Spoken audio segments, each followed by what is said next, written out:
Hi everybody, it's Jo here and I hope that you're safe and well wherever you may be watching this. In this week's video, I would like us to talk about resilience. For me personally, I hear a lot of adults talk about what resilience is and how important it is. But actually, for us young people, I want us to actually stop and think about what it is and ways that we can improve our resilience. Because with resilience, it's something that we can learn and we can become stronger with our resilience. So resilience is something that is with regards to setbacks. So you and I have both experienced setbacks. Sometimes they may have been little ones where we feel as if we can get back up again, and sometimes it may feel as if our feet have been taken from under us. And the way that we fall can really hurt sometimes.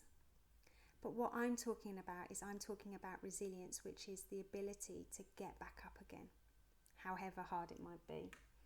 And I don't know if you've ever seen these before. Weeble wobbles, but they don't fall down. And that's purely because of their base. And if you could imagine that my hand was a hard surface, is that with a Weeble wobble doll, is that as soon as you'd knock it, it would constantly be moving. And even if you, no matter how hard you try to knock that down, it will come back up again. And that's the thing, is that with resilience, we're going to be knocked down. But it is our ability to get back up. It's that setback, but that ability to bounce forward. And I think those people that are resilient, those people that have the resilience are those that can handle pressure compared to those that we sometimes feel as if we're losing control. And sometimes it's about having that positive outlook and having that ability to cope with change.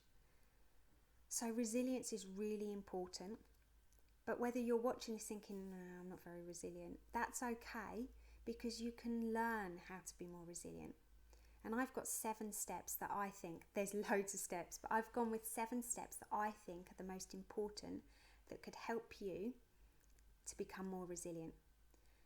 So my first one is about embrace change.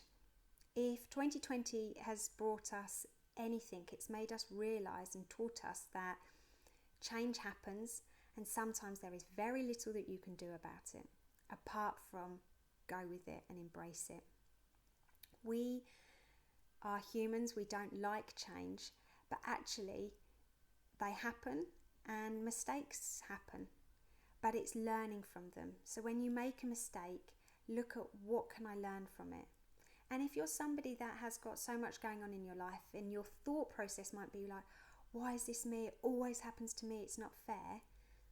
Stop and just think, okay, what can I learn from this? So it's just embracing change, and it's just realising that you're only human.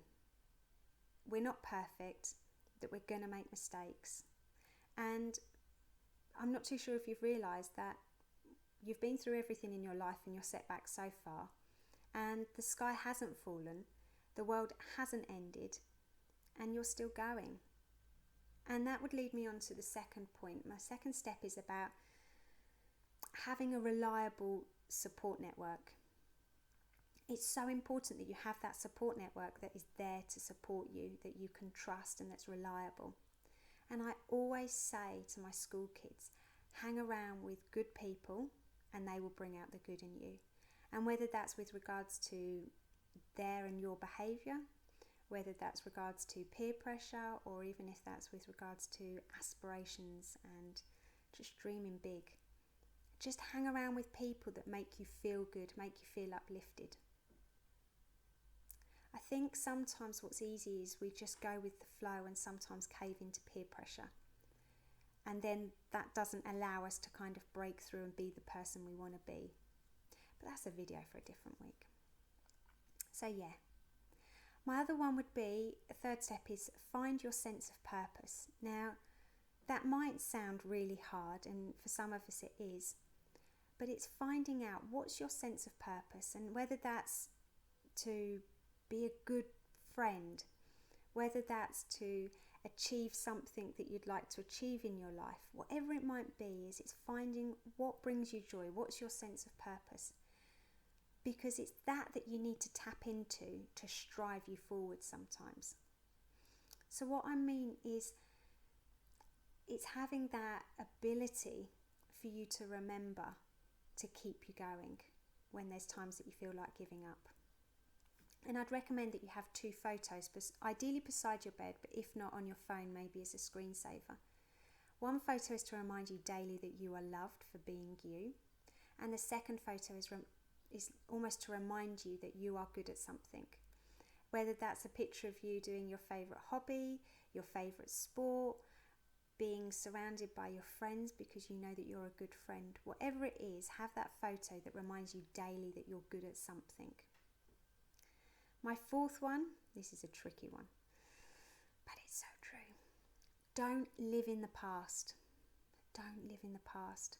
If you have your path to the future, you cannot walk that path to your future if you keep looking and staring behind you. And one of my favourite ever quotes, I'm going to have to remember it word for word now, is from The Lion King. It's the monkey. And he says something like, yes, the past can hurt, but the way I see it, you either learn from it or run from it. And I just think that that's so true. So true. Anyway, my 5th step would be about the importance of being optimistic. It's trying to find light in the darkest of times. It's about having hope. And whenever I say the word hope, I mean hold on, pain ends. It's about having that realization that you have strength, determination, and courage within you to get back up. To get back up.